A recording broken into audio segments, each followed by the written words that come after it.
Hello అండి అందరికీ, నేను మీ పద్మప్రసాద్. ఏంటి నీకెవ్వరూ లేరా బాధ చెప్పుకోవడానికి? అలా అని దేవుణ్ణి అంటున్నావా? దేవుడా, వాళ్ళ నిజస్వరూపం నాకు చూపించావు, చాలా థ్యాంక్ యూ అని చెప్తున్నావా? పొరపాటును కూడా అలా అనుకోకు. ఎందుకో తెలుసా, దేవుడు నీ నిజస్వరూపం నీకు చూపించాడు అనుకో. ఎందుకంటే నువ్వు ఎంతసేపు ఎదుటి వాళ్ళ మీద అలా డిపెండ్ అవుతున్నావు.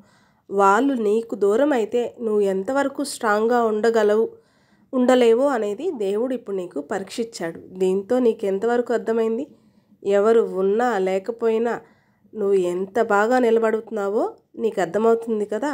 Be strong. ఎప్పుడు ఎదుటి వాళ్ళ మీద డిపెండ్ అవ్వడం మానేసేయి. నీకు నువ్వుగా స్టాండ్ తీసుకో, అంతే. అర్థమవుతుంది కదా. ఇక మిగతా వాళ్ళు అంటావా, కాలం ఇట్టే తిరుగుతుంది గిర్రున. వాళ్ళు వచ్చిన రోజు ఖచ్చితంగా వస్తారు. అప్పుడు తెలుస్తుంది ఎవరు ఏంటి అనేది, అర్థమవుతుంది.